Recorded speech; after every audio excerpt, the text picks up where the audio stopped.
You're listening to the Devil Dog Talk Show. This show contains explicit material and is recommended for ages 18 and older for mature audiences only. But hey, it's the internet. No live. No live. I don't do live because sometimes I say things that I shouldn't say in public. That's fair. I don't know if you ever know that, like, about me. I'm a very private and reserved person who doesn't, speak slanderous or negatively about any words. Surely. It's one of those things that I pride myself on, is always be well composed and completely put together verbally. Mm-hmm. It's my pride as a man and as a Hashtag pride. Hashtag pride.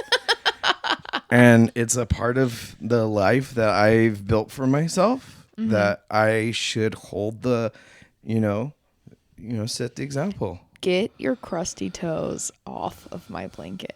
Oh, that's the blanket you made too. I hand crocheted this one. Holly made that one. I like that one more. And she's better at crocheting than I am. That one's good too. I was telling Heidi, it's just a little lopsided. It's super lopsided. It's super lopsided. And also I didn't realize that tension is such a big deal when you're crocheting. What's tension? So like paying attention? The tension of the thing. So like if I'm holding it really tight while I do one row and the crochet, like the stitches are very close together, but then I'm kind of like going quickly the next row and not really paying attention, that's why it gets kind of like wiggly wobbly, because so that's tension. Yeah. And you that don't was a want really tension. Shitty explanation. Well, you want like similar tension all the way through so that it's uniformed. Oh, I see. I did that with an upholstery.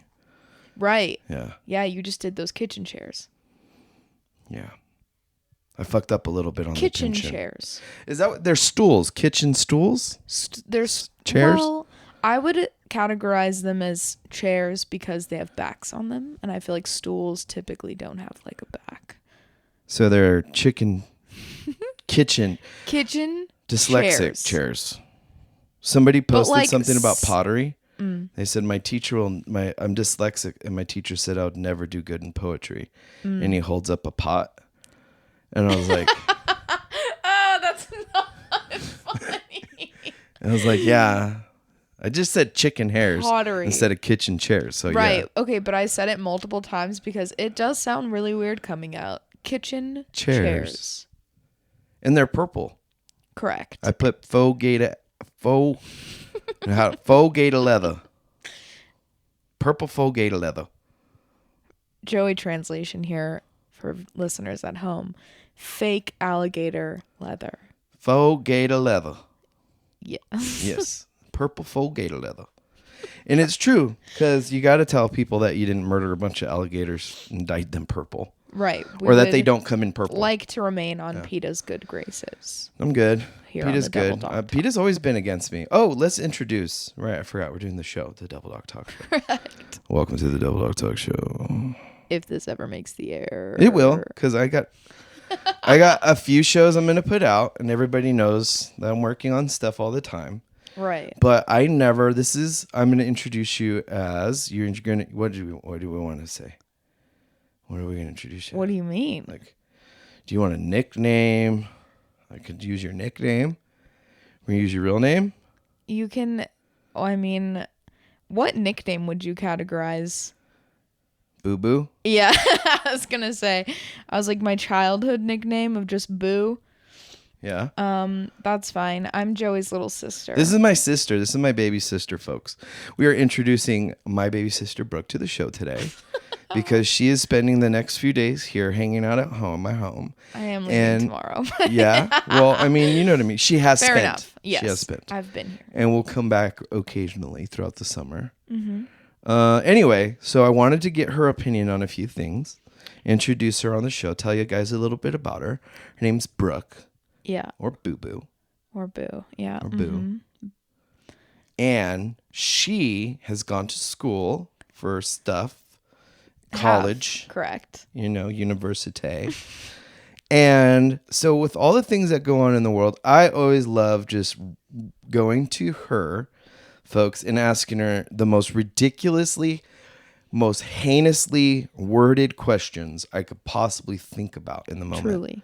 And she believes, without a fraction of a doubt, that I would behave this way if she ever brought any potential suitors Oh my God. or suitesses to this household as if I am not a great host. I am a great host. Listen, it's less about you being a host versus you being my older brother, and like why I feel like, of course I would expect you to be like embarrassing or attempt to mess with me if I were to bring anybody to meet you. I would never. Okay. I would never. I wouldn't even ever. I would not. I don't believe you even for a second. You want to know why? Why? Because two things. Number one is tacky. That's true. Okay.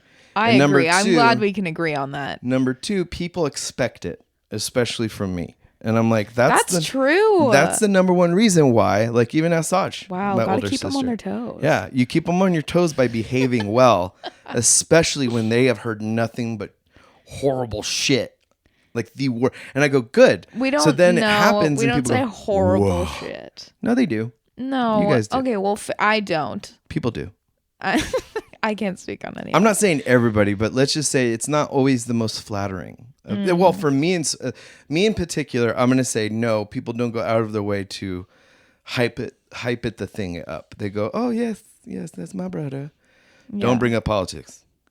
Like, I think that would be more so. I think don't what bring it up is. politics, period. Yeah. I would say if I'm bringing someone home to meet my family for the first time, I'd be like, absolutely, just keep your mouth shut. I would about say that's key though, all especially exactly nowadays. in any relationship. But I would no. I would say talk about the politics. Oh. So this is the one that I'm really curious. Well, I think about. as partners, Yeah. you should talk about politics, absolutely. Because You know I what? can never I'm be saying, with like, someone. honestly, right now in today's environment, it comes up. Talk about it. Right. But make sure that everybody has a mutual line of respect. That's the only key reason. Kind of like religion.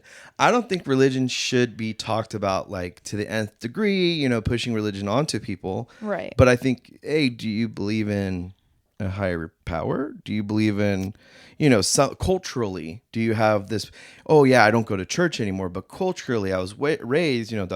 Right. But even with politics, it's kind of the same thing. Like if you have, oh yeah, not necessarily identifying with party politics, but hey, do you like the way things are going? Or, what are you interests in? Like I think youth needs to get a little bit more comfortable with that conversation. I just think that we're so, or I guess I can't speak for an entire generation of people, but you I actually think can. personally, I would say it's a little nerve-wracking to bring up politics in an environment where typically I do not agree with a lot of our family members, like political values or views, Perspectives, if you will. Yeah. And that's the thing, is I think a lot of it really is all generational, so I can't even particularly blame anyone.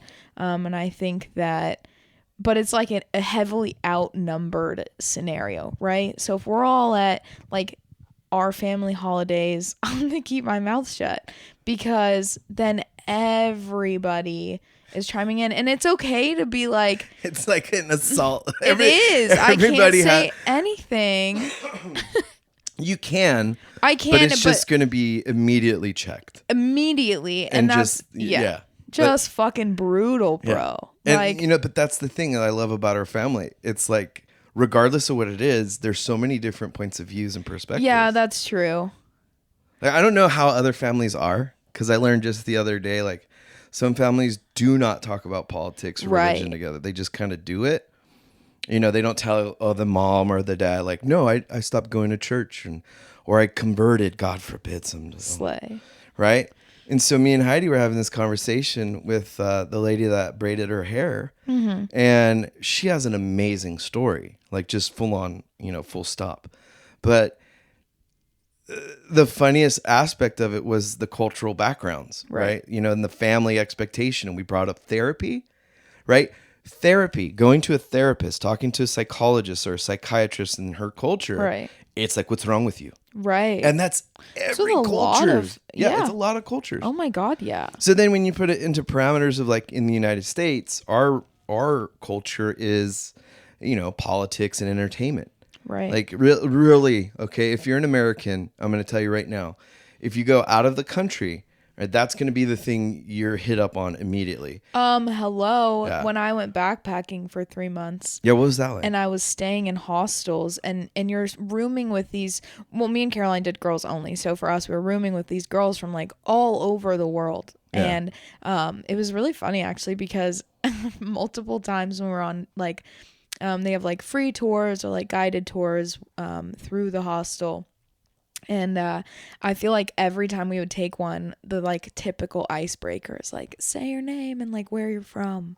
And so everybody would go around like saying where they're from, and people are from like cool places like Switzerland or like Austria and like, I don't know, everywhere. And then me and Caroline would go and we'd be like, hey, we're Caroline and Brooke, we're from California, the United States. And we started saying California first because California is more sought after.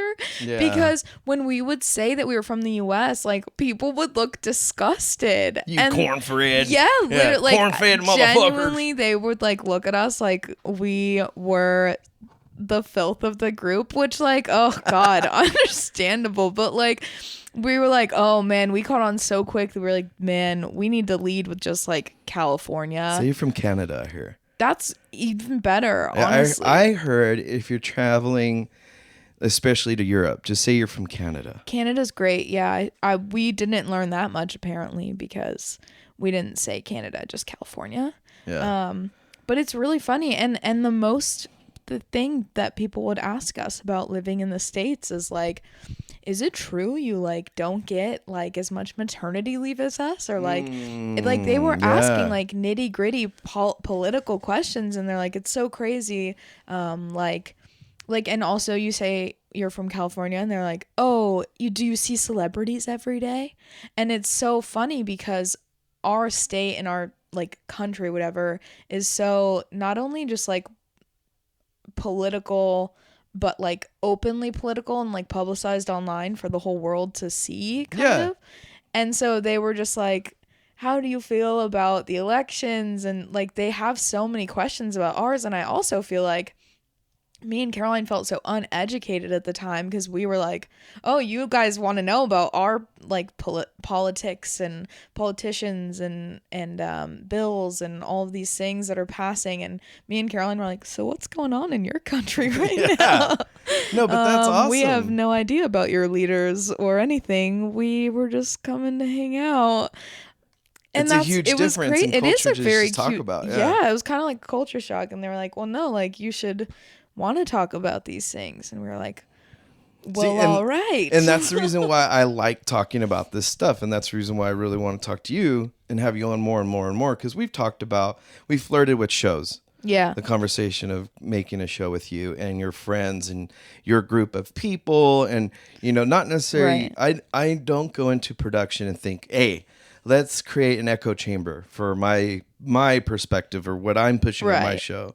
Oh, yeah. If we did like me and my friends, it'd be polar opposites. Completely. And that's totally cool. And then you get everybody in the group together, like at the end of the seasons, right? Right. And you sit down and be like, hey, so what did you progress in and what did you find valid throughout your journey of this year of interviewing people, and what were the outcomes of those events, or totally. like following up. That's what I don't know. I don't see that in journalism or even like podcasts or shows. Follow-ups. The follow-up, like the last week, a few weeks ago, I followed up with Danny Merslope from Alpin Stash. He does, cultivation and, a lot in the cannabis arena, but it's just nice to catch up and see what he was doing. He brought up Canada. He was in Canada, right, for a while doing cultivation for larger firms. And I was like, dude, that's so badass. And now he's up back here, starting his consultation stuff. And I'm like, just following up with people. One, it's great to hear a story, but this is kind of like, I'm excited about Netflix's Axel F. I really am. Like, Yeah. because you get a little bit more of the story. You get to, fall in love with the character a little bit more. Right. And for yourself, that's the reason why I wanted you on, because one, it gets you, hey, this is a microphone. B, don't flick stuff while you're talking, don't lick your ADHD. lips. Stop. Basic things that you'll learn, and, to hear about your friends and their ideals and what you guys are talking about, because, you bring up the Europe trip that you did. Right. And how long ago was that? God, it feels like it was not that long ago, but, well, I guess I've done a Europe trip since the big backpacking trip, but, that was in 2022, I believe. And so you've been back since then. Yeah. What's the huge shift since, I would say post-COVID? Oh, man. Well, I mean, are we allowed to say COVID at all? Or do you think I don't know if it gets flagged anymore. Okay. I don't know. But so post the event, how is Europe looking, and what was your traveling like afterward? Oh, it was great. I think that, so it was 2022 pretty much cleared up a bit, but they were taking things like nice and serious. We had to wear masks on public transportation in Germany. And otherwise it was pretty lax, but it was nice to see people just doing what needed to be done. It was not crazy or anything. It wasn't like a huge part of our trip. I know that before we went, we had to make sure that we were boosted. Oh, so you had to get a booster. I don't remember if it was mandatory or if me and Caroline were just like, we might as well. We're going to be in hostels and like staying places. And we did end up being in hostels where people were super sick, actually, now that I think back at it. So put it into a perspective then. You've gone through it both times. Like, you had been boosted, you've gone through the whole COVID stuff. But my question to you is not only the trip, but what is the environment like there? Right. Is COVID as political as it is here? No, God, or is it just a thing?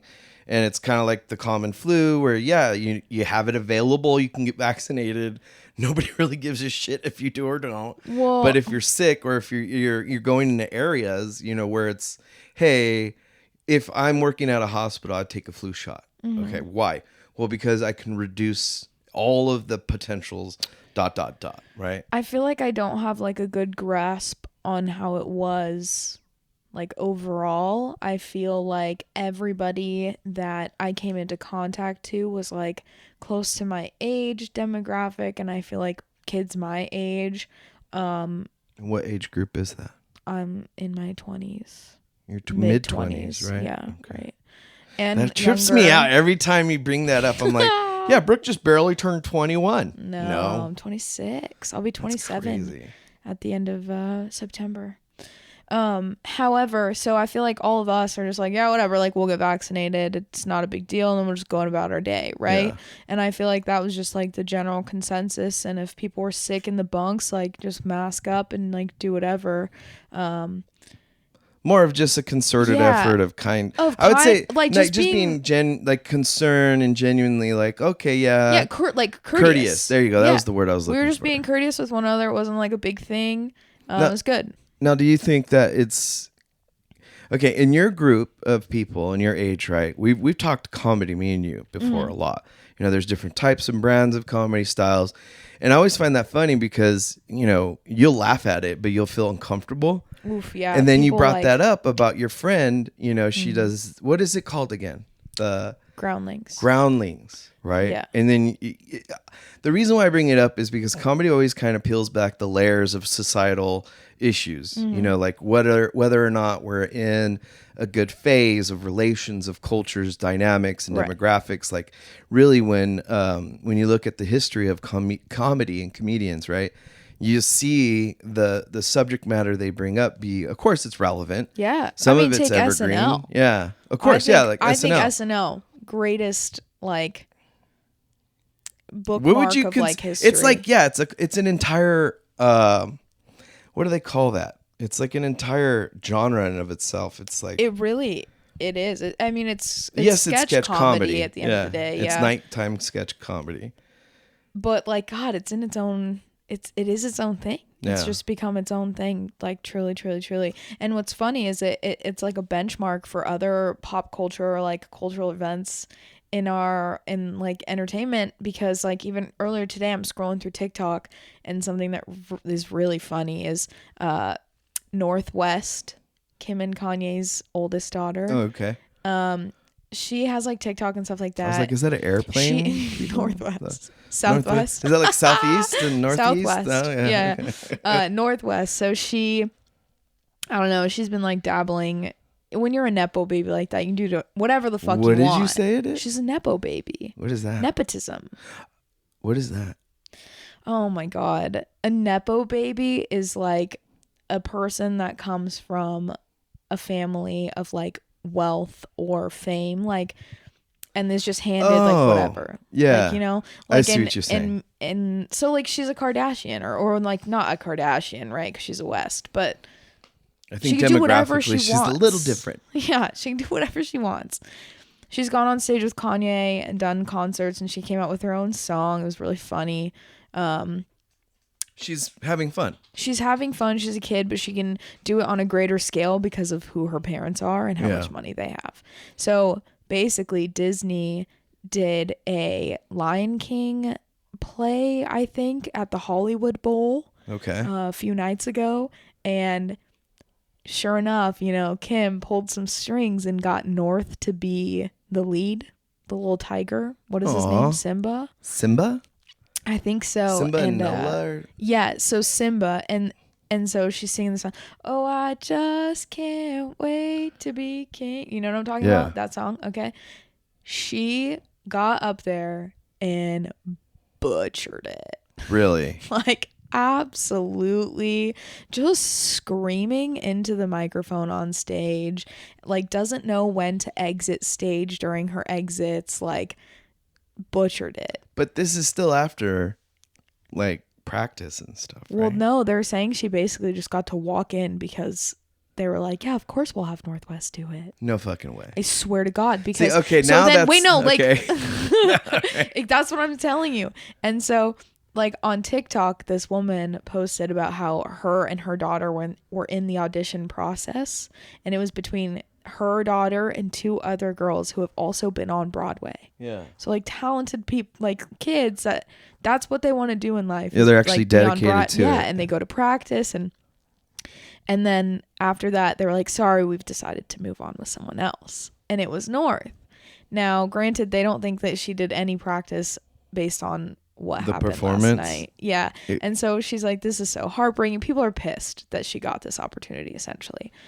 But one of the top liked comments under like one of these videos that I've seen of people just talking shit on it basically is, do you think there's going to be an SNL sketch on this? Oh my God. And it's true. And it's so funny that like when a culturally relevant like thing happens, people are like, is SNL gonna talk about this? Yeah, because they do, and they it's talk just about like all South Park, exactly. like with Lizzo oh lately. My God, I did just see the great. Lizzo thing.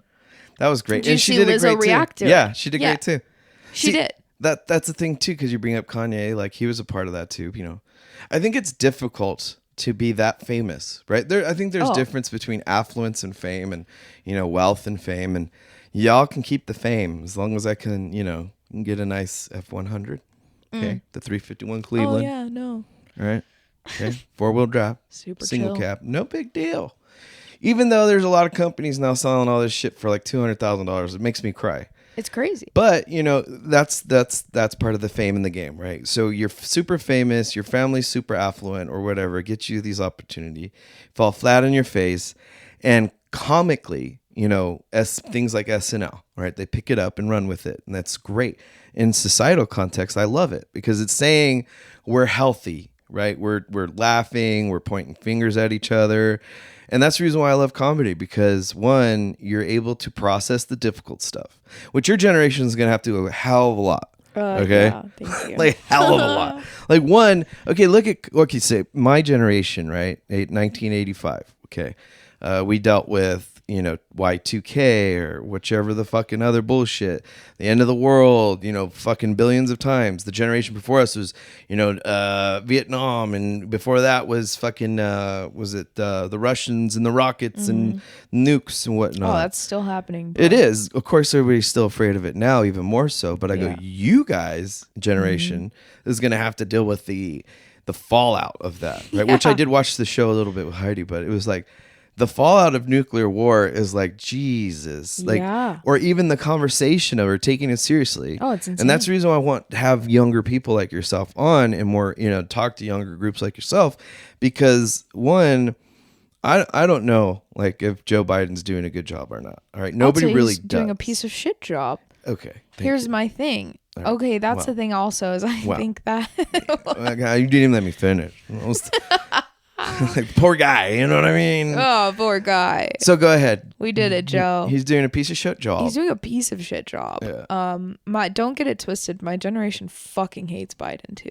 Nice. Yeah. I think that's a big misconception, is that us younger kids are like anyone but Trump, but like, I mean, period. But also, like, I'm just so sick of these old white men that are in office for way too long. See, I'm just sick of that. Not necessarily white men, but just old. But they're old. Like, people you need to be phased out of the government. Yes, that's what I'm saying. It's ridiculous. Like, in the military, you can't be that fucking old and do shit. No. But yet you can be that old and send military people to their death. You know. And I'm like, for your generation, it's affirming to me, saying that we're doing good, because first and foremost, you should be able to look at a president, any president, including Trump or Biden, and go, they fucking suck at this. It's our job. They fucking suck at that. Right. They're doing kind of good here, whatever We're it is. We're supposed to be in charge of our government, right? Exactly. Isn't that supposed to be the whole deal? So you're supposed to, be criticize involved, them and critically think about decisions that they're making for our country. And then I feel like, though, that people get pissy about, oh, well, younger kids, like, don't want to work hard. They don't want to work hard. They don't want to have opinions on stuff. And if they do, their opinions are wrong. Right. And even though you said it, it's like, yeah, you're ignorant towards a lot of things, but it's kind of like, well, how and why is the generation that ignorant towards certain things, right? Because in my school growing up, I did a lot of different things, right? I went to ROTC, Unfortunately, so did I. See, so I mean, you're aware of it, so it's not like ignorance by default. It's ignorance by probably say exhaustion. That just unlocked a part of my brain I had deeply, deeply buried. Yeah. Yeah. Yeah. But no, it's important to understand the context of that, because again, it's like, you may know how it works, right? But it doesn't mean it's going to be effective. Like me and Jason Starr, we talked about it a few, I think, months ago, about civil rights issues, right? Right. You don't have to agree with the left or the right to do the right thing. Right. It's very simple. If people are, I don't like the conversation, the way things are phrased, right? A lot in the world lately. Everybody's like, oh, my trauma is more important, or my trauma. And I'm like, well, look, if we could get one job right in government for the future, can we do that as a group of people? Like, just one thing, right? Like Social Security, can we fix it? Like, Maybe. Because before you even are up for Social Security, it's going to be bankrupt, or at least absolved, gone. Right. I don't expect to get anything from exactly. our government. And then you look at the world. Well, then that's look at the world and the markets. How are you going to afford a house? I don't ever think I will get a house. How about how do you afford children? Exactly. Yeah. Who knows? And that's why a lot of people my age are not having kids. Well, you brought that up outside. I was like, let's talk about that. What? Your friends don't even think about that. No. That's the thing, is I feel like a lot of my generation, I think a lot of us feel very like hopeless when it comes to this kind of shit. I just feel like, yeah, we talked about like Y2K and like all this stuff, but it really feels like society is potentially on like a brink of collapse. I don't think that I will have Social Security. I don't think that I would benefit from going into a career field where they are claiming that I will get Social Security or benefits after a certain age. Like, they keep saying, oh, like mom can't even retire yet. She should retire, but she can't. And like, so then it's kind of hard to pick and choose what you're going to do with your life. At least that's how I feel like this point, because I'm like, what do I want to put my time and effort into? Because what does our future even look like?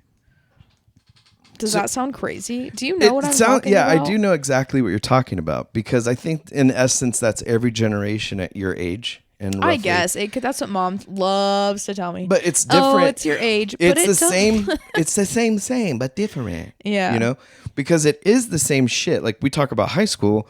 I've been through high school. You know, there's a relative experience. You went through high school. There's a relative. The kids that went through high school during COVID and just after. Oh my God. Not the same. Not the same. Not same, but different. No. Like, no way. Like, different. not. So, I mean, even in the fact that technology exists now, that where you're learning outside the box, right?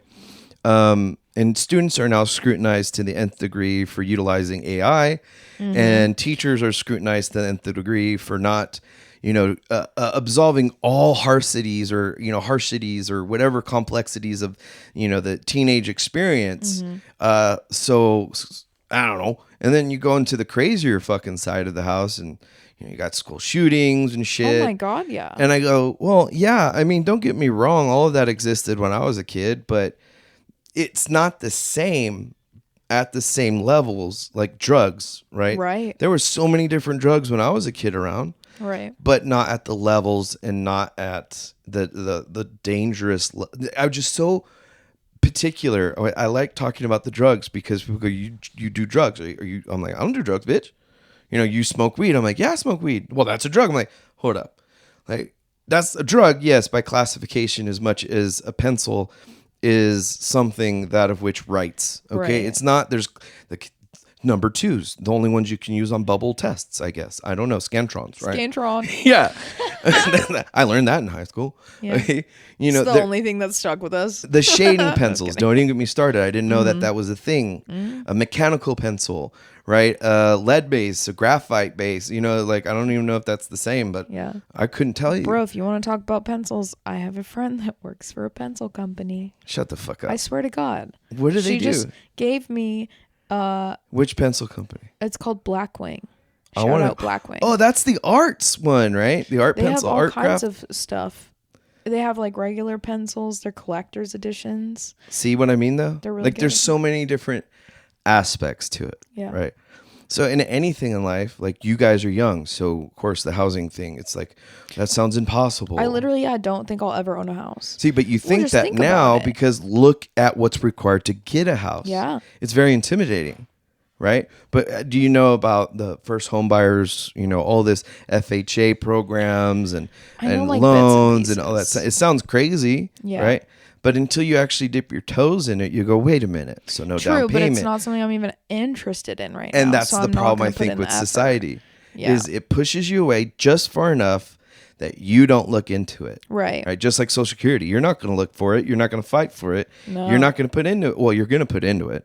Right? Yeah, because of course they're going to take. Why wouldn't they take my money? Why wouldn't they? Obviously. I love taxes. It's like, hey, we know how much you're supposed to give us, but you better come up with the same number or else. Or else. Yeah. Like, why can't you just tell me how much I fucking owe you so I can send you it? Yeah. It didn't need to be this, complicated. It doesn't. And it's not that complicated in other countries. Not at all. Me and Heidi were just talking about that. I saw a thing on TikTok where I think it was like Italy or something. I could be wrong. Don't quote me on that. But they just basically send you a receipt at the end of the fiscal year and are like, hey, here's what good job. Thank you. Yeah, thanks. Or we're good. Here, pal, this is the number.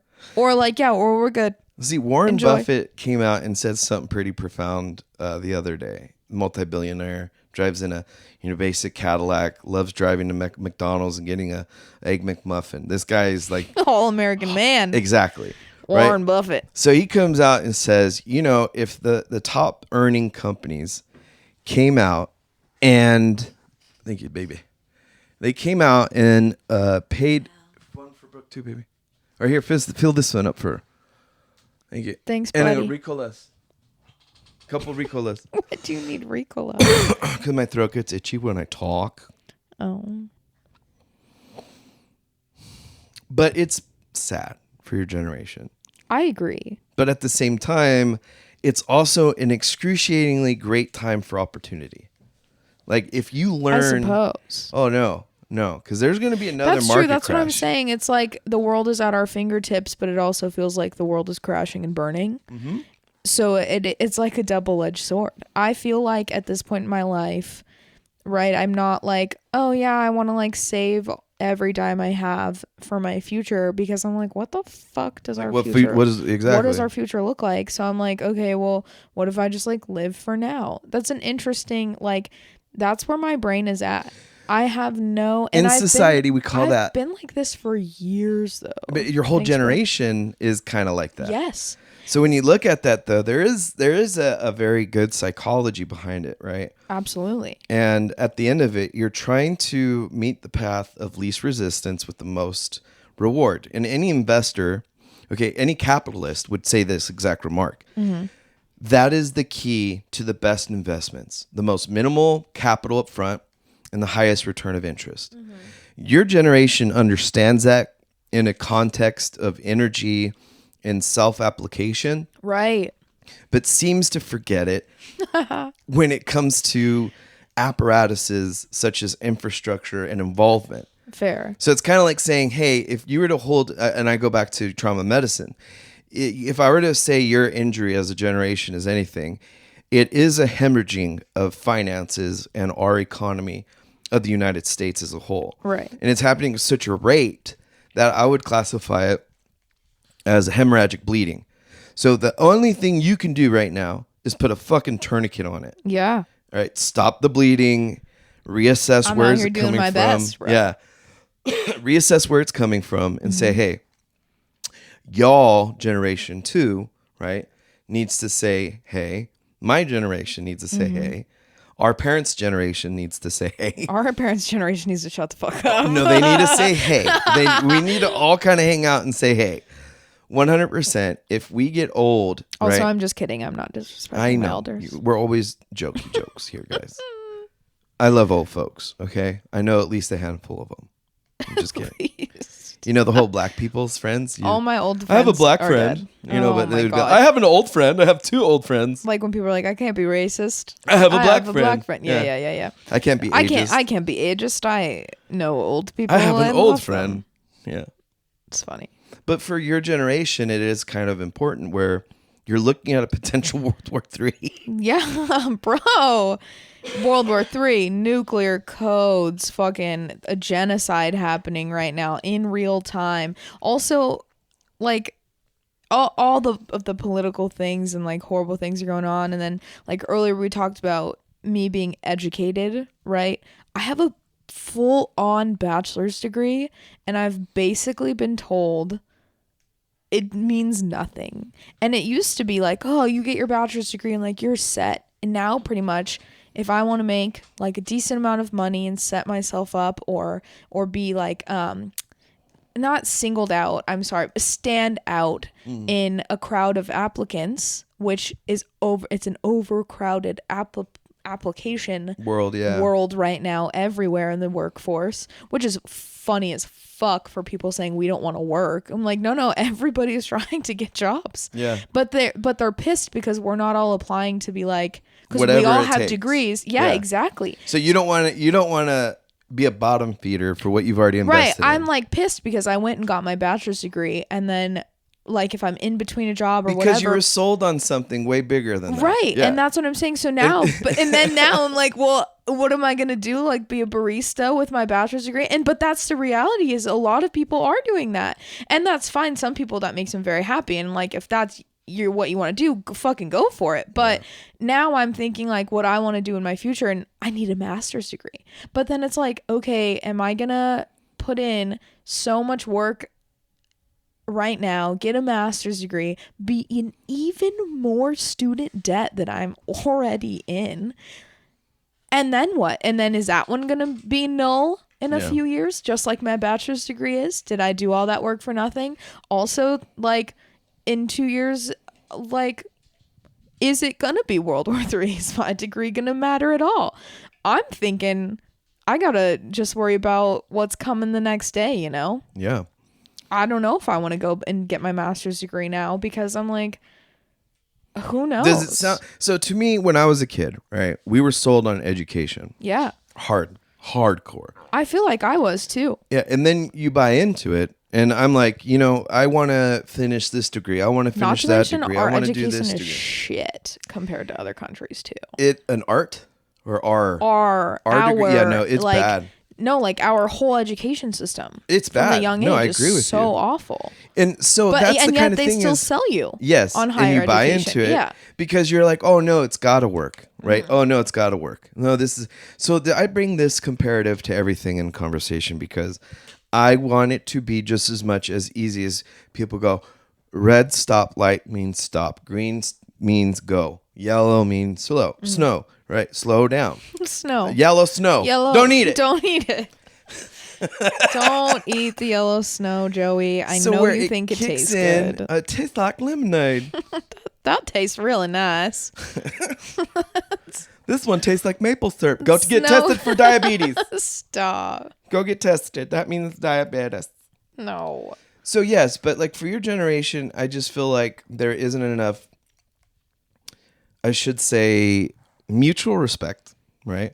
But I feel like there's it's kind of like a tipping point, like how my generation gets blamed for all kinds of different shit, and the generation before, boomers get blamed for so much shit. Yeah. The greatest generation, everybody brings up, you know, the World War II era. So funny. And I'm like, yeah, but you do remember that the government at that time was so much smaller and so less involved in your day-to-day life. Less of a monster. Exactly. Yeah. So, I mean, we all agree that a small government is good, but we want an effective government. Or an effective government that listens to its investments. people. Yes. Yeah. Effective investments. Like, I can't see, okay, for the life of me, what the benefit of what 20 years of war on terrorism was in Afghanistan and Iraq. Stupid. It is. I'm sick of the United States being the world's policeman. It is become that. And it has become that. We learn about it in history class. Yeah. I learned about that in history when I was in 6th grade. Well, you remember because you were a kid when I came home. Yeah. So I would tell you, I don't know, probably too much sometimes, but I would tell you the truth. You know, like, hey, I don't know what's going on, but just get educated. That's what we sold you on. Yes. Because we were like, any which way out of this is just don't go into the military, get your education. Right. And then you get your education, and it's like society has fallen flat on its face to upholding those promises, right? So I don't know if a lot of people remember, but our currency used to be based off of gold, right? And I noticed if you go back in the back, you know, back down. When we transitioned away from that, the government exploded in its mismanagement, in its size, in its gravity. You know what kills me? I know we're talking about money, so we're about to segue. You can remember where you're at. Don't get too lost, but... What is that? National debt. Oh, yeah. National debt is a concept to me that is so funny. Why? Because it's funny that as a nation, we are in debt. And then, like, also, if you just think about this, like, larger scale, and, like, everybody's in debt, and they're, like, printing more money and yada, yada. Like, how are you in debt? As a whole, it's just so silly. Well, I don't understand how individual debt, right, exists if national debt is in the 33, 34, 37 trillion. How does it exist? Dollars. Yeah, what does it mean? And who are we in debt to as an That's a great question. Who are we in debt like, to? If Biden can just say a wiggle and make everybody and all hate my you, student loans, yes, and makes everybody hate you, then why not wiggle? Us. My student loans didn't get deleted. But thank you very much. Because nobody's actually digging in and asking the questions to say, well, which students? Also, who does it hurt if my student loans go away? Nobody. That school is doing just fine. And 100% that school is receiving a lot more taxation dollars than most programs that would benefit you getting a job. So the very fact that this, okay, Like I get Warren Buffett brought it up. Like if everybody, oh my God, our Lord and Savior Warren Buffett. If he out puppies, Adrian, come get these dogs. Not you. You were fine, Fernie. Thank you. Close the door, baby. Thank you. If we were to hold, this is another thing Warren Buffett said. Our Lord and Savior. WB 1212. What would Lauren? Wait.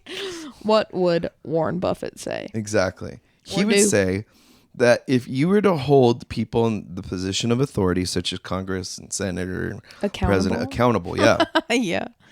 And make it to where if you're operating in a deficit during your election or you're coming up, you are then ineligible for re-election. He said it just like that. He talks like Biden. Yeah. Stop. So my point is that, there's a lot of geniuses out there. Mm-hmm. There's a lot of people with a lot more money than I do. But all I can say is, why are we constantly pointing the finger at each other when we didn't make the problems we were existing in, and we definitely don't have the solution to fix it? Like, don't get me wrong. I would love to see, Israel and Palestine to be at peace. Right. But yeah, Jewish people I take it away. Israel people from Israel, because again, there's so many dynamics of history. It's hard to call a certain person a Jew or not a Jew, depending on what tribe you're from and blah, blah, blah, blah, blah. I don't know all the differences, and I'm probably going to get corrected. Okay. I mean, as you should. I would be open to it. Yeah. Okay. But correct me in a matter of which is, kind enough to accept the fact that I'm honestly being ignorant. Yeah. Right. And I'm not being mean or slanderous. Right. Right. If Jewish people all live in Israel, that's not a true statement because there's other people living in Israel. Correct. Right. So the Israel people. Well, and also Jewish people live everywhere. Anyways. Exactly. Okay. Continue. So you would love for them to be at peace, but there's with bigger Palestine, things that. Exactly. Play. Yeah. Because and I know everybody knows that. If you look at what happened October 7th, yes, it was atrocious. It was atrocious, but it has been going on for much longer than since not just October that, 7th. Not just that, but it also circumvented, I don't know how many hundreds or maybe billions of dollars, hundreds of millions, if not billions of dollars of American tax money that went into the Iron Dome in all of their security systems and their entire infrastructure as a country. Mm-hmm. Okay, was circumvented by fucking paragliders. Okay, a fan and a goddamn motherfucking parachute wing. Okay. One of the cheapest rifles to make, but one of the most effective rifles, the AK-47. And I'm guessing a lot of Viagra, because I don't know how you go from 111 to 11 and just rape all that people. Okay, I don't know that. Yeah. But if that is what occurred, okay, thousands of people died, cool. And now you look at Palestine, whatever. You look at Palestine and you see what's being done. I go, cool, whatever, right? The moment people start saying who has the right to do what or who's more righteous in doing what, I completely disagree. You can't be murdering people and have anything righteous within it. There's nothing righteous about it. But that's the thing. That's what we're all saying too, is bottom line. Yeah. Nobody should be doing this. Yes. And a lot of people are telling them to stop. Like, hey. And here's the worst part about it, is much as you can say for saying they should stop, you're an anti-Semite, you should probably also take a breath and say, but maybe we should stop, right? It's just like the United States. We should have left Afghanistan and Iraq a long time ago. Oh my God, right? yeah. But we didn't, okay? And when we did do it, we didn't do it right. Right. So I'm not saying let's do it abruptly or they do it abruptly, but they should definitely stop it and then learn how to do something different. Whether it comes at a high price or not, honestly. Like I talk a lot to a lot of different groups of people, and I go, the worst thing, like you said, America is seen as the police for the world. Mm-hmm. Right? There's that movie back in the day. Not rightfully so. It is rightfully so, and here's the reason why. How are we in any position? The number one reason? You want to know why? Why? We can. That's it. That's the only reason why I think we should, is because we can. To me. But at the same time, it's crazy. We're also the largest nation that gives the most donations to all and every other nation on the planet, pretty much. Right? I'm not saying it's good or bad or that we're doing the right thing. I'm saying look at it in its entirety and Just then break it factual at down. that point, yeah. You know, like look at all the bases in the world that we operate, why and how. Look at I don't want to say the passiveness of certain nations, but that is the strength, posture. Okay. Yeah. The United States stops a lot of bullshit. Okay. That's the same reason why in Mexico, when one cartel gets taken out, there's a vacuum of power, right? You can't necessarily say that cartels are good or bad. You can say that when they're in war, everybody pays the price, right? So take the same lesson away from that. If in the United States we're at war, we're involved with something. So basically you're saying the United States is a giant cartel. Yes, literally. Yeah. Like actually. Not even figuratively, like 100%. Like genuinely literally. A big ass cult cartel. Yep. Yeah. But what's the differentiation between that and anything else that we're discussing? Yeah, no. I know. The one term that we classify it because it simplifies their actions? No. Like a terrorist. We use the word terrorist because they do something that, if by definition, is classified therein, right? Their means to an end is religious, political, or ... right? ... And if you look at the behavior... And then we ... Yeah. Sorry. That's actually a Mamma Mia joke, but you didn't catch that. I didn't. It's all right. I'm more of a sisterhood of the traveling pants. Slay. But that's my thing. Is like for your generation to have to walk into that. Shit show, bro. Yep. And then Absolute our generations fuckery. To say, hey, regardless of what you got going on, this is your shit show now. Yes. And I don't agree with that. Well, it's happening. Yeah. It's happening, bro. So to move it forward, even though we talked a lot about all these different political stuffs, do you think your generation has the ability to create a better world, not only for itself, but us all? I think that my generation, Gen Z, is a very good, like, catalyst, but I think I'm fucking scared of Gen X. Which one's X? I think, or is it Gen Alpha? The one right after me. I I have don't know no if idea. it's Gen X or Gen Alpha. I'm literally going to look it up. But would it be like Gen Alpha 1? I'm scared of them in a really good way. Why? I think they're going to make changes in this world and in a good way. I think that they don't give a fuck. I think in the way that my generation is like lost and low-key hopeless, they are furious. They are furious and unapologetic and capable and creative, and they're gonna fuck shit up in a good way. Yeah. And I'm scared of them. I say this as a person that I've worked in schools and in preschools and have seen my friends' younger siblings in that generation specifically. Obviously, all the younger kids and whatnot are still learning things, but I'm telling you. Hold on, I'm also Googling, so I'm losing my train of thought. But okay, yeah, it's Gen Alpha. It's not Gen X because Gen X is 1965 to 1979. What the fuck one am I again? You are Gen Y. Gen Y. Gen A. Yeah. Gen A.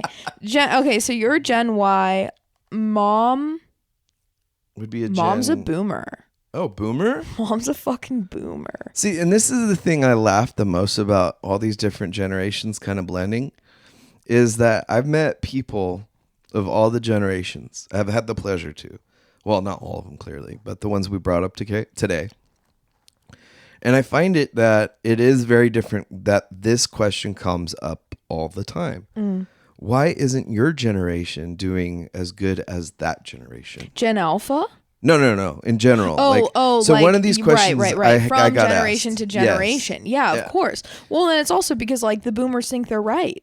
So they think their way of life or whatever was and running things is the right and only way. And then when they see Gen Y and Gen Z doing what they're doing, they're like, wrong, you're fucking it up. Yeah.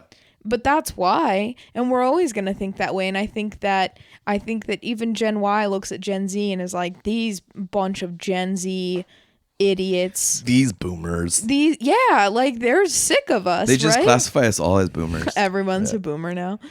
But you know what? You know what they call Gen Y is millennials.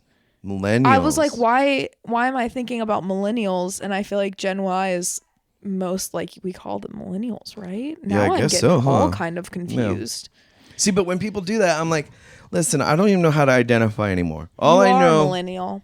all I know, okay, is that I believe in simplicity. I believe in small government. I believe in freedom, absolute freedom. People be like, anarchy. I'm like, well, Anarchy. yeah, pretty much. Because if you look at what we've done in any other manner or way, it's just fucked up. Yeah. Like, oh, we got no drugs. There's more drugs.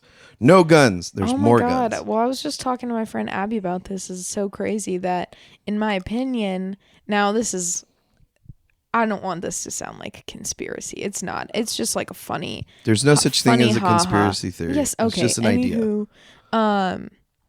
Just thoughts. I was like, yeah, okay, they legalized weed, but now we all buy our weed from the same place that's like okayed from the government. Scary. Yeah. Scary. But also I love it because I go in and I can just get my gummies and I know that it's gonna, like, I walked into a dispensary the other day and I was like, man, I need to get some stuff done. I want like a productive feeling. Yeah. And they walked my ass up to a gummy and said, here, eat this, go do your laundry, you're gonna have a great fucking day. And I did. Like, they've pinpointed, and I did. And like it's great. Like, I love dispensaries because you can go and find exactly what you need. It's great. They like taste good. There's like fun stuff in there. It literally is like a candy store. But then I like sat and thought about it the other day after smoking, clearly, and was like, man, they really got us, didn't they? And they made it's like seems like such a good, cool thing. We're like, yeah, hell yeah, it's legalized and like fuck yeah. But really, we were just looking for decriminalization. Yeah. But they like found a market and they ran with it, bro. Yeah. They ran with it. I'm waiting for shrooms to be next. It's already starting. Yeah, shrooms and MDMA are on the way. It's all online. Shrooms, MDMA is going to make a breakthrough, I think, pharmaceutically, where you can go to your doctor and get a test or do it. Oh, that would be. But I think shrooms are going to open up more like how cannabis because like did. our healthcare system sucks asshole. It does. So why I don't want it to be medical in that sense. I would love for it just to be like shroom cafes and stuff like that. Like when I was in Amsterdam, you can just go and you go to like the cafes. And in Amsterdam, like the coffee shops are not really coffee shops. They're about drugs. Oh, for real? Yeah. So like when you like look in maps, like I at one point, we were walking and we had the baby with us, and I was like, I just need a cup of coffee. I'm gonna look for a coffee shop, and Googled it, and I'm like, or like, you know, Apple Maps, whatever, like coffee shop, and we walked in. I was like, this is not. There's no coffee here. So you have to look. You have to be very specific in your search. But anyways, you can also get shrooms there, in some of the coffee shops because I thought they went to truffles. So I know it's the same type of, I guess, effect, but they're different. Like, I didn't pay too much attention, to be honest. I didn't partake that time. So well, that probably explains it. Yeah. So I don't know the specificities. Wait, why can't I say it? But I can hear it in my head. Specificities. But that's cool because, like, I think your generation's gonna have to push those things through. Oh, hell yeah! Like for me, it's like I love cannabis. All right, I love shrooms. They're great. You know, all these different modalities of plant-based. I think more than I like cannabis now. Well, all the different plant-based medicines, I think, are a lot better. Where, like, even kratom. I tried kratom. Right. I saw you. I went with Heidi to pick it up, and I was just like, what is this? So let me just tell you, okay? For years, I've been looking, ever since I got off of morphine, right? Right. Because morphine was a great drug. And people be like, well, no, duh, it's fucking heroin. I'm like, well, no, fucking duh. Okay? That's the whole point of good pain medication is to not feel pain or to minimize it. Duh. But anyways, I have a lot of, you know, whatever, opinions about medicine and practices and constrictions and restrictions. And I really don't think that the government or any agency should really have the power over dictating what people do in life. Like, if I am suffering in pain, right? And Canada passed this law where you can go to a doctor and they'll help you commit suicide. And I'm like, Slay. yeah, literally. I'm just kidding. But at the same but like time, just for fun or like just medically? I guess it's a medical necessity at this point. But this lady so like was that movie with PTSD, right? And and depression, I'm sorry. And they argued the fact that she would never get better from this, ... And I'm like, just because you have a mal quality of life in one aspect doesn't dictate the need for death. Right. You know what I mean? Well, okay, so I'm thinking when I hear that immediately of the movie/book series that I read called Me Before You. And this guy, his name is Will Traynor, gets in like this horrible accident and becomes completely paralyzed. And he led like a very, very active lifestyle. And so this really destroyed him. And I guess, to be fair, this is in a time where technology was like not that great, because I feel like nowadays there's so many mobility avenues. Anywho, basically he convinces his parents. He had like other issues too. Like he was more sick. But he convinces them to take him to like Switzerland or some country or whatever, and they medically take his life on purpose. Was it Dr. Kevorkian? Remember that dude? No. Yeah, he was one of those doctors that would kill his patients if they wanted him to. So, I think I remember like hearing about that. Yeah. But he got caught. It wasn't like legal. I don't know what the circumstances were. I just remember the name, and I was never forget. Yeah. Hashtag never forget. This is Memorial Day weekend, folk, last week. Never forget. Hashtag never forget. See, but that's the thing is like, is it okay, right, to commit suicide? I'm like, sure, I don't give a fuck. Like, if we're at a societal point that of which we have to care about every aspect of another person's life, then what you're saying is that you know better and are solely responsible for said life. Okay. Which means, therefore, you should then be reliable or liable for any kind of anything. So if I'm hungry, you need to pay for my food. If you dictate that many aspects of my existence, meaning we're going to corner this and we're going to restrict that to the point where you have to piss in a cup in order to get your pain medications, regardless if you're a criminal or not. You have to prove to me that you are not criminally doing X, Y. That's where I'm like, bro, fuck this shit in the medical world. Fuck all of this shit. And I got really pissed off. So I started looking for different alternative medications. I got off the morphine. Right. I turned more to cannabis, which is great. Right. But it has its limits, right? It does. You have shrooms, which is showing great medical, I like this word, utilage. I made that word up. I don't think this is the right word. Oh, okay. I like saying it. It has a better utility. Correct. The utility. It works for great things like neuro synapses in your brain. Yeah, they connect synapses. They synapsize. The mushrooms do. It's like literally creating new neural pathways. Yeah. In your brain. Yeah. And you can, it's excellent. There's great science. And then you go to this thing called kratom. I was terrified of it. Why? Right? Well, because does it taste like Google shit? It. Well, it does taste like shit. I thought it tastes like bitter asshole. Ew. Like why do you know what literally, bitter asshole if you just were sucking on a penny at the same time while drinking this, you'd be like, I am sucking asshole. But it's okay. It's medically effective. Pause. I've got questions. Go. Why do you know what asshole would taste like so specifically that you can say that if you were sucking on a penny, a dirty penny. A dirty. Well, I feel like they're all dirty. You get if it has a little bit of green on it, that's the kind I'm talking about. That's sick. Not the clean type of penny. That's fucking sick. The one with the green. That's an old ass makes you go, dirty penny. So that, in addition to the kratom, tastes like bitter asshole. Yeah, straight up. Not the sweet tarty, like bitter asshole, but just straight up. No, not familiar with any asshole taste, personally. I think you got to get into it. No, Your generation, I think, needs to explore. You guys toss salads, eat salads, all that shit.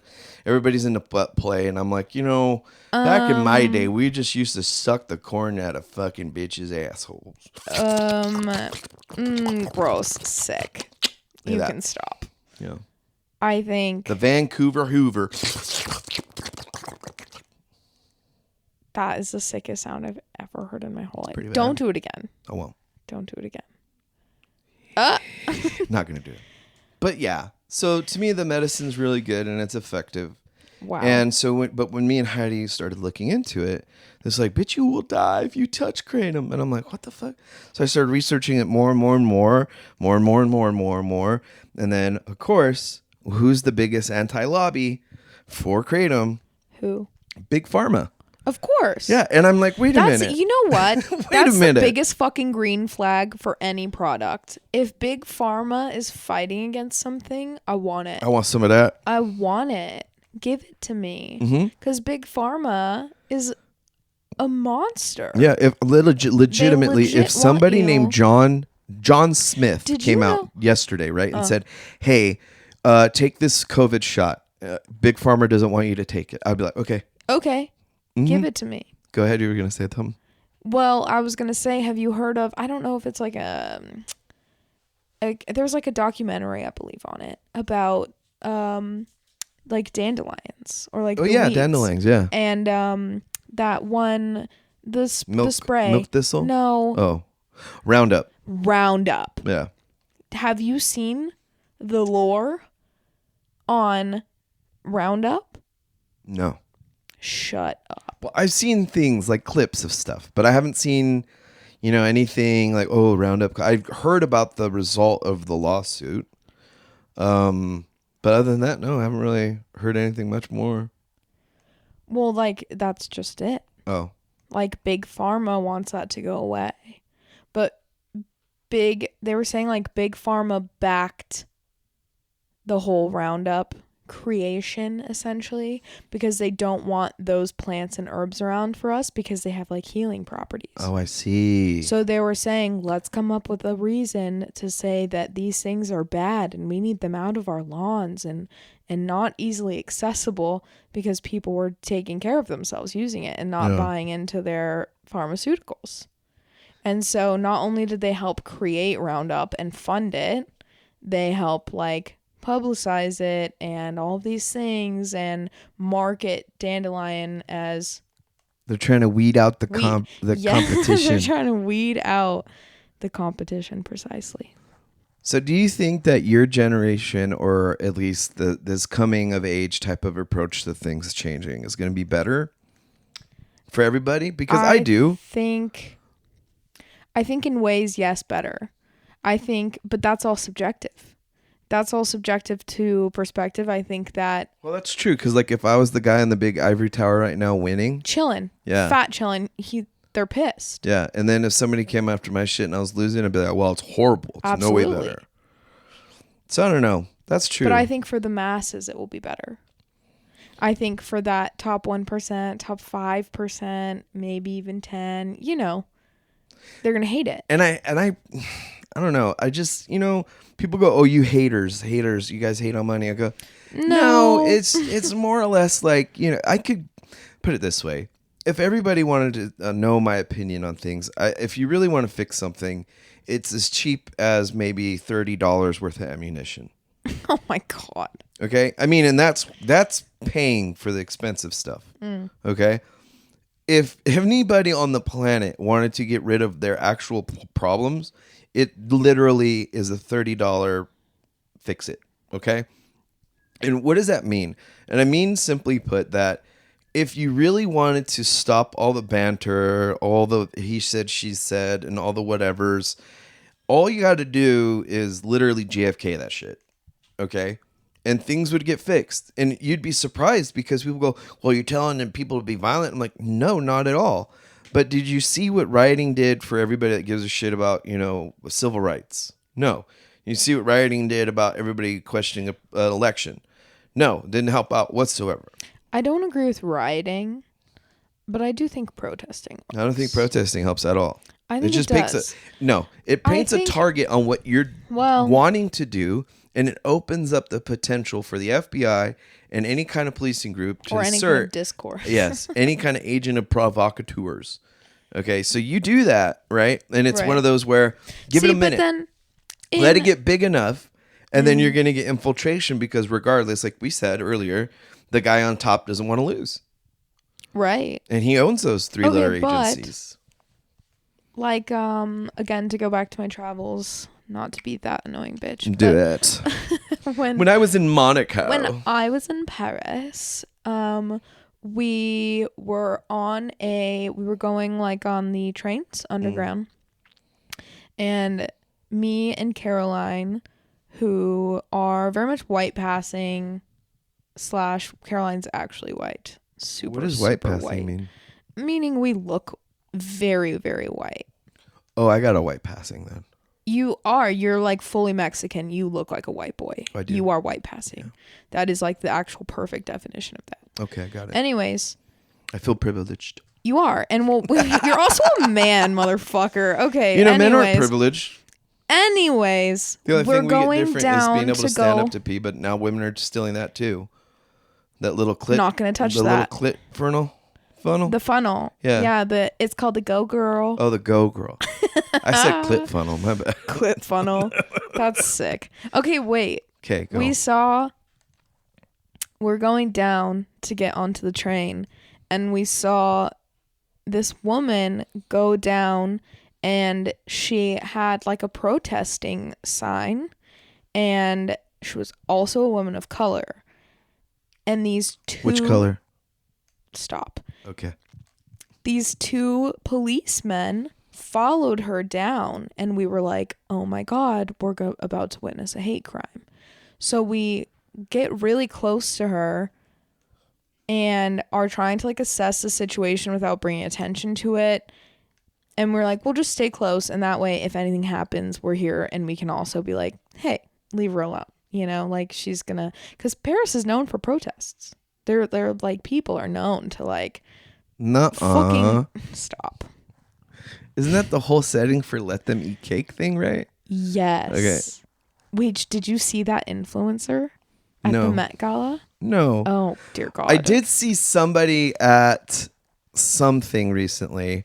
And she said, and let them eat cake. Not just that. No, I didn't see that part. Antoinette. I saw this thing, let me tell you. A bunch of beautiful women. I couldn't tell you what the event was. I think it is something recent. They're going up the stairs, and people are saying that this one security guard lady was being racist because every lady of color was being pushed up the stairs, quick up, quick, and all the lighter skinned ladies that were allowed to walk up as elegantly. And I was like, okay, but that was the only recent thing I saw. Okay, so that's not at all where I was going with that. Okay, go ahead, go. So in our instance, we stayed close to like do it, make sure that she was going to be okay. Were you guys going to back her up? Yeah, fuck yeah, we were. We were ready. About to catch that case? Yes. International, baby. But they came down and they were like such gentlemen. They were like, "Are you okay? Do you need help getting to your destination?" And they were like all for it. They were like, we're really proud that you guys are protesting about this. Our government is stupid. Yeah. And they were cops paid by the government. And that's what I'm saying is like, I just think we should all be able to like, I thought it was fucking beautiful. I was like, this is great. Could you imagine like in the States, we would have been shot in the fucking train station. But I think that's not really necessarily true, but it's highly potential. It's more potential than that in that, but I'm saying like we were so worried for her because that's our reality. Like this, let me paint it for everybody on the planet how things actually work out and why. You could be going to San Francisco on the BART, okay? Have your hands buckled behind you. Oh. All right, and still get shot to death. Yes. Okay. And by our police. Yeah. And people go, what do you mean? I mean, hold on, let me paint another one for you. You could be at your home doing not a goddamn thing. Okay. Breonna you get Taylor. knocked. Hello. Not even the most recent one. That's just the worst. That's just the worst. She was sleeping at home. No, not even that. Hold on, let me get this one out. Okay. Not even doing shit. You get knock on the door, open the door, you get told to take a step back, and you do, and then you catch 6 bullets in your chest. And I go, look, Everybody like, well, that wasn't the full dynamics of the context of what he had a gun in his hand. Was it up? No. Doesn't matter. Did he point it? No. Was he there for a violent crime? No. So why would the cop immediately shoot? Well, you don't know how it feels to be a cop. You don't know what it's like to be a cop. You don't know what it's like to be a cop. And I'm like, look, you're right. I don't know what it feels like. Right. To do what police do. All right. But what I do know what it feels like is to look at society and say, if we have this instance and this occurs at all, we might need to sit the fuck down collectively. Let's rethink some things. Yeah, rethink some shit. Let's rethink some things. Well, no, you're doing just as much projection as everybody else is doing. We don't know what it doesn't matter what the circumstances are. The outcome is what, right? That's like saying it's okay for cops to just shoot dogs dead in the street because it's walking towards the cop.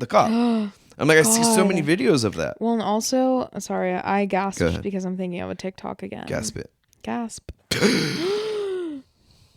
But this lady, like, shot her dog. Why? She was like, he was being aggressive. He was only 2. And instead of, like, training him or giving away, she said, pow, pow. And people are eating her alive on the internet. But why? Well, exactly. Do you see what I'm saying? Like, if the context is... But... Like, cops can literally walk up and be like, I was afraid for my life. It's like, it's a fucking... That's the thing for me. It was a poodle. It was a miniature poodle, sir. Why are you in that kind of workforce if you're a scared little bitch? No, the question is then, why do you get to scrutinize them? Oh, well, see, I'm not scrutinizing. I just said it's just sad. Observing. I'm just observing. I think that if I was in those shoes, I would have, like, maybe just given the dog away to somebody that wanted to train it. Yeah, for that lady? Yeah, that's what I'm saying. Yeah. As for cops, I'm like, why do you feel the need to shoot everything? I think that, like, we need to do some psycho evals on cops before, but not enough, clearly. Well, here's the thing: is every aspect of what we think is being done, we don't know. Well, and also, then they're it's like, departmental. Oh, well, I was so scared, I had to protect myself, and I'm like, yeah, to an extent, but, like, you're also wearing, like, a gun-proof vest, and, like, come to terms with some things. Come to terms with some things, but if, like, you're going into this, choosing this as your career, you can't go into situations and automatically be like, I was afraid for my life. But that's the truth, and cops are allowed to lie. And I go, look, I'm not saying I'm against or anything, but I'm very critical of anything that is given such an authority over me in any circumstance that their very word would be taking over mine. Period. Mm-hmm. And this is any and all contexts, okay? And as a man, I include this for women, okay? If me as a man were to say or do the wrong thing in or around a woman's view or perspective, I would be royally fucked just because I'm a man. So that privilege stuff I laugh about because you people have privileges that go both ways. You all people, all of us, you people, right? Me people. Now, what do you mean by you people? So for women, you have a privilege of societal normatives being a man should not hit a woman, right? Okay, well, Thank you. Okay, that's my. Did I say it was right? No, it's a societal normative, right? Yeah. And the societal normative is cops are good. Okay, it is true. It's still societal normative. That the societal normative is not that. It is. I think that the context we have turned a page. Right. And I'm still there. If you're in the midst of turning the page, you have not turned it yet. Correct? No, I think that we have completely... Not at all. Well, I would... Well, then here we go again with the older generation. Because the moment things goes wrong, the left-leaning, let's defund the police, want more cops. No. Yes. Oh, my God. Yes, they do. No, we do not. You're not even a left-leaner. No. You're more of a mid-centralist with a left-leaning particularity. I guess that's a great label for me. I've actually decided I never want like a political label. And after you've said that, I do quite like that. Yeah, because again, like, look, okay, if AOC or anybody gets in trouble, they want cops immediately. Okay? If there's a protester and they don't like what they're saying, they want cops immediately. Everybody wants a cop immediately. You know the saying, you know, when you need a cop, there's never a cop around. Where the fuck are they? Exactly. And those instances, I go, yes, there are cops needed. But much like firemen, You don't call the fucking fireman when you just need whatever. My neighbor is slightly bothering me with their cumbia at 9 a.m. You need to come over here. And you need to talk to them right away. It should be this. Have you addressed the issue with your neighbor yourself yet, man? Nor. Go do it. Absolutely. I mean, but I just think that that's also like a... It's an opinion. Ugh. Yeah. Woof. Don't even want to touch that one anymore. I'm just saying, like, it sucks to be a cop, and it also sucks to be in society that of which there's so much turmoil in classifying what a cop is supposed to do. Yeah. Like, think about it. We think they're there to protect and serve. But in New York subways, it's been happened. This has actually happened. Yeah. A serial murder, I think it was brutalizing a person. Mm-hmm. And a gentleman got up to help stop it. The cop was right there in the next cart or compartment, whatever it was. Car. Mm-hmm. And the guys were yelling at, come on. And he goes, nope. So they beat the shit out of the dude. The other guy locked him up and, stopped them from fighting. And he got stabbed. The other dude got stabbed. Mm-hmm. And they were able to, what is that called? Where you're like, you're submitted. Like contain him? Yeah. Right? And then the cops come out and get credit. Of course. Yeah. And I go, dude, that's hilarious. But the truth of the matter, and this is why in Sandy Hook, people are upset. Your kids are not a priority. People in Uvalde, right? Your kids are not a priority. You and your rights by having a firearm in your hand as you approached a door that was banging and nobody identified themselves, you are in your rights to be armed, okay?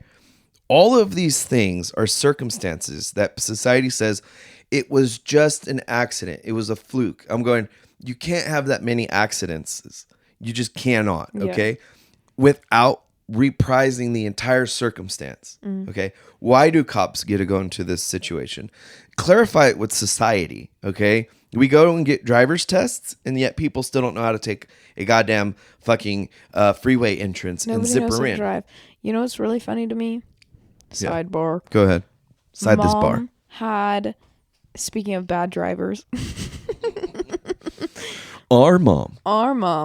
Mom had a sticker on her car for I want to say 5 years. That was big and handmade. And I mean homemade. She made that. That said, use your blinkers. Nice. Use your blinkers. Not turn signals. No, blinkers. Yeah. Use your blinkers. And that's so funny. That's literal slang. I didn't even think about that. Yeah. See, but that's the thing. In society, we use slang. Yeah. In society, we have different contextual cultures that involve itself. The best part is the bitch doesn't use her blinkers. No. She'll literally make a turn and be like, don't let them know your next move. Yes. Yeah. Okay. It's terrifying. Have you been in a car with mom recently? No, I don't let her drive my children either. It is scary. Don't let her drive. Do you know how many? She almost killed me in a car accident. Yeah. When you were younger? Yeah. Yeah, she used to drive better though. No. I think no. That's true. Mom didn't even teach me how to drive because Alex didn't trust her driving. Jesus Christ. Yeah. But it's gotten worse with age, I'll tell you that. Yeah, now she can't even see what she's doing. It's terrifying. I was like, Mom, they're gonna take your license away. They do that for my grandpa. They did that finally. Oh yeah, they did. He was getting into trouble. Naughty little guy. Not too much, but enough to make people worry. Actual trouble, but it's taking off and then not remembering exactly what he was doing. Or what why. A guy. Such a great, but that was his life, is driving. Driving around. Driving on the road was his thing, hauling trucks. So funny. But yeah, so in a societal context, I think there's a lot of differences that need to be conversed. Well, yeah, obviously. Discussed. But for your guys, key. communication's going to be the key for the future. Always. But to say that, like in San Diego County, right? It's a nice little county, I'm not going to lie. I love San Diego. It's more conservative than most in the area. But at the same token, it's a big military town. It's big military and it's big contracting. Yeah. So my question to you then is, why is it that people think one or the other? Why can't it be both?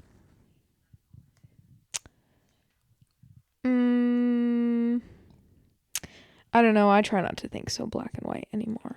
Yeah, but in generational concepts of who gets to solve the problem.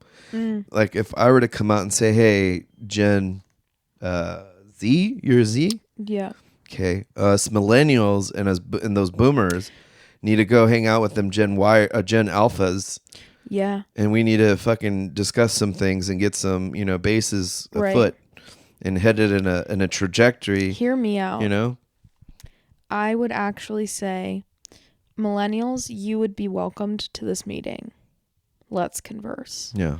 I don't think, and this may be problematic, that boomers even deserve a say. I don't think they want to say, but I'm like, dude, let's all go. They're opinionated as fuck. But like, my thing is, no offense, you're gonna die soon. Let us shape the world into what it's gonna be, because we're the ones that have to live through it. You've done enough. You've shaped enough, and it sucks fucking ass, and I hate it. And it's not all bad, but okay, let's just say the consequences of certain actions are becoming the payments finally due. Yeah. You think? Yeah, I do. Yeah. So, in my opinion, let's converse, and I don't think it should be just one generation making the shots, but I don't think that the boomers should get a say, because they're on their way out respectfully. And what if we just make that time for them really nice, and they don't pay attention to our politics, and the people that are paying the price their price. They're chilling. What do you got to worry about? I don't understand why Congress is so old. I don't like either. The whole. So That's everybody's like the president, and I'm like, yeah, the president's old as shit. The but president the whole sucks ass, but like thing. the whole thing needs to be reshaped. See, and here's let me play the different. But who would know better? This is the devil's advocate side of the house. Boo. Yeah, that's not a really great answer, is it? But like you were saying, it gets you to stop, because that slight pressure point of like what we were talking about with ownership of a house. Like, there's no way I could even fathom thinking. You tell yourself no already. Right. I can't even fathom an idea of that I can afford a house. So it's not necessarily that you can't or you can. It's that you've already told yourself no. Yeah. So this society that we live in have told generations of people, like when we talked about, cultures, communities, minorities, demographics, you could be Mexican, your whole life, own a multi-billion-dollar whatever, and you go outside, start picking up trash in front of your multi-billion-dollar building, you're more than likely may get approached, depending on how you dress. Like, oh, hey, Paco, do you mind doing my building next? Right? But I'm going, like, that's an extreme. He's like, I own it, bitch. Exactly. This is an extreme, but it does occur. Yeah. Okay. And if society, there's occurrences that develop into where it's a whole culture perceives itself as limited, then we should sit down and ask the good questions. Like, hey, why do black people feel as though redlining is still a thing? Do you know what redlining is? I do know what redlining is. Right. Why do you think black people still think that that's an issue? I can't speak for black people. Well, I can. Because it's still on the fucking paperwork. Okay? It is. Because when you go to sign those documents, it still says it right there that you will not sell this house to a black person. Yeah. Okay? That's it's why. ingrained. That's what they mean. But here's the worst part. They won't hold it. They won't, oh no, we don't apply it to it. Then why the fuck is it still on there? Right. Get rid of it. Get the fuck rid of it. Like, if you can get rid of 30,000 emails. Yeah. From you can delete government that email. one line off of the paper. Yeah. Oh, we don't enforce it. Okay, so don't. Yeah. Actually, don't enforce it at all. Don't even have it on the document. Fair. It's the same thing, too. Like, I bring up, of course, for your guys, guns are very different in the world than when they were when I was a kid. Right? So people say, well, we should be able to adjust the Constitution to fitting into whatever the parameters are, right? Right. So what do you think that would look like? If we were to rewrite, let's say, the First and Second Amendment together, do you think people shouldn't have the right to say certain things? First, we'll start with the first one. Honestly, it's such a double-edged sword. Because I think that freedom of speech is important, but also never mind. Say it. I was just gonna say freedom of speech is important, but if you don't agree with me, shut the fuck up. That's the most human answer. Yeah. No, I think that freedom of speech is important, but I think that oh yeah, I requested a rapid question wrap up. That's what this segment is going to be called. Okay, rapid question. And not to put you on the spot, but you're asking the questions. Okay. Obviously, since you're interviewing me. Yeah. Do you also ask me questions then? No, but we could do another segment someday where we rapid fire questions at each other. I think that could be good fun. Okay. I think that we could have a reoccurring sesh, like interview with the vampire style, but interview your baby sister. Yeah, I like that. Yeah. And we'll always end with a rapid fire wrap up. For consistency. Sounds good. I hated that. I know. My nose gets all clogged up. It's really sick. You should look into that. I'm addicted. I know. To the way you make me feel. Just kidding. That's okay. You put my business on front. I did a little bit. It's all right. Just make it good with the lady. That way something comes out of it. Okay. Yeah. All right. Tell her I put my brother's stuff on Front Street to you the other day. And then I did it again on the show. I'm like, great. You can cut it. No, I won't. You're in charge of this anyway. No, but I like leaving stuff in where people go, that's human. I'm human. I just took a sip of water. That's pretty human. You're human. Thanks. Okay, so rapid fire. Yeah. We're going to, how many questions? It's up to you, man. Okay, so if we were going to rewrite the First Amendment, like I was saying. Oh, yeah, that could be part of it. And like I said, if I could rewrite the First Amendment and it was coming straight out of my mouth, I would say freedom of speech is really important. But if it doesn't match mine, shut the fuck up. Okay, next. If we were to rewrite the Second Amendment, what would it look like? Not everyone has the right to bear arms. Who would those people be? I think that... I just think it needs to be like extensively more handled because we can't continue to let crazy people shoot up schools. Do you think that it's the gun? This is rapid fire. You said I'm allowed to ask questions. Oh. Do you mean different subjects for every which one? Yes, absolutely. Oh. So I thought I just had to go really fast like this. No. Do you think it has something to do with all the antipsychotics and psychotropic medications that they're taking like that, you know? Yeah. Oh. Okay, so next question then. Right. In 30 years, what do you think the world will look like? I think that in 30 years... It's looking bleak. It's looking bleaky, huh? Yeah, I almost can't even imagine it. Okay, Dragon Ball Z? Or...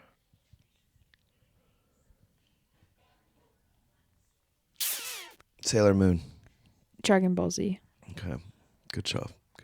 This is what I meant by rapid fire questions. Oh, this is what you meant. Okay, let me dial not it in. Not gun control. Let me dial it in.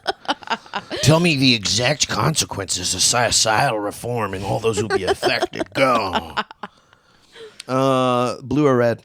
Ew, blue, definitely. Okay. I actually hate the color red, and for those of you who can't see, which is all of you, my microphone cover is red. Yeah. My microphone is red, I guess.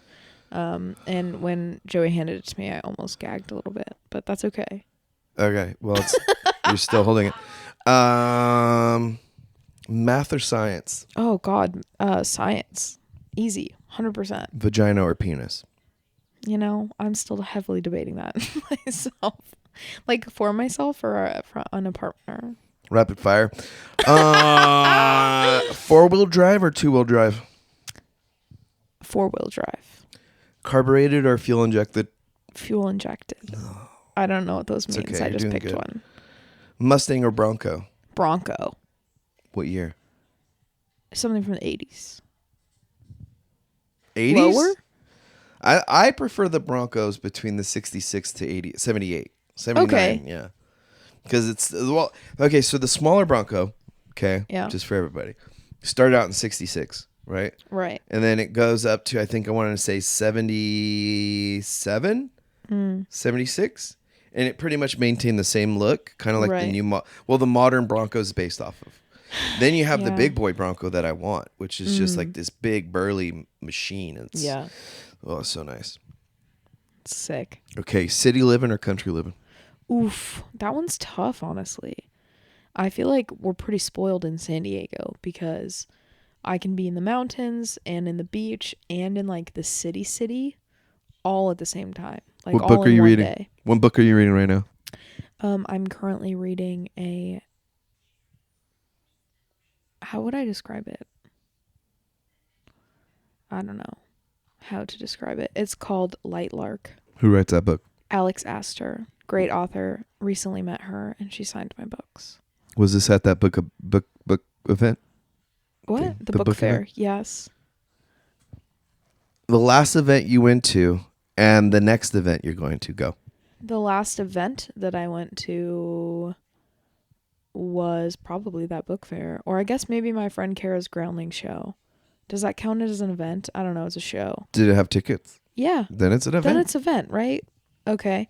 And the next event that I'm going to, non-ticketed, I guess, though, is Jess's bridal shower. That feels like an event. That's fun. Yeah. I'm throwing it with Sasha, though, so it's a little stressful. Nice. That sounds fun. It's going to be great. It's going to be fun. Okay. Last question. All right. Before we go over to shout outs and last words. If you could give yourself any advice from when now to when you were 10, what would you tell your little self? Oh my God. Little 10-year-old me. Yeah. Ooh, I would say keep riding. Like a bike? No. Like ride the bike? No, like W-R-I-D-I-N-G. Oh, writing. Writing. I was obsessed with writing. I was obsessed with writing and reading, and I still love reading, but I want to dive back into writing. Or actually, fuck that. That too. But I would say stick with an instrument. It pains me. I could still pick up an instrument right now, but it pains me a little bit that mom wasn't like a crazy mom that like forced us to do stuff. I kind of get that now. Yeah. Because like, I guess when I was a kid, I thought it was cool that like mom didn't make us really do shit.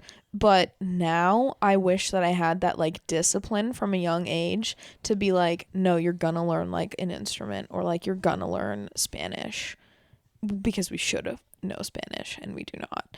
And I would say that. I would say like learn an instrument or like a different language while your brain is still a sponge. Nice. Because now it's just fried. Nice. And not because of drugs. Not I mean, honestly, from drugs and society. I wish society does enough. Yeah, exactly. Okay, so moving on. That was our rapid fire wrap up. And we're going to move on to any kind of shout outs, plugs, anything going on in the world of Brooke. Debut. I guess shout out my Instagram is Brooke.Kabanov. No. Don't plug that. I'm gonna. It's actually a personal Instagram. Okay, then no. I would say if I was giving myself a shout out, I make videos on TikTok. I don't know how much your demographic is going to vibe with me, but let's be friends. Let's chat. Let's be friends. Oh, I didn't even say my username. No. I make content about books. You don't say. Yeah. I make content about books that I read, and my @ is bookboundb.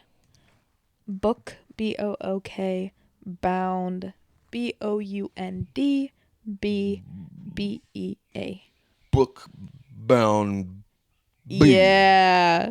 Okay. Really rolls off the tongue, huh? That's good. That's why I like the Devil Doc Talk Show. Devil Doc Talk. The Bookbound Devil Doc Talk Show. Okay. It's okay. Bookbound bitch. Bookbound bitch. All right. So thank you for listening in. Thank you for coming in. Thank you for spending time with your brother. Absolutely. And That's conversating what this a bit about this. really about, huh? Yeah, I mean, honestly, because I don't get to ask you questions because everybody thinks I'm just gonna ask stupid questions, and I'm like, I don't think you were gonna ask stupid questions. no, like if we didn't record, I usually just say stupid shit, right, in public around people. I mean, I never speak incorrect. No, I'm totally politically correct. No, that's not true. Well, anyways, everybody listen, like, and share. Make sure you check out Bookbound B at TikTok and Instagram. And be sure to listen, like, and share the Double Luck Talk Show. This was a quick little show. Wasn't quick. It was quick. Well. Quicker. Quick-ish. Than not doing it. True. They're making popcorn. All right, we're going to go get some snacks. Okay, we out. Bye. Internets. Hello. Influences and dollars number 4 and then yes, yeah, for number represent our number 6 yes, number shit.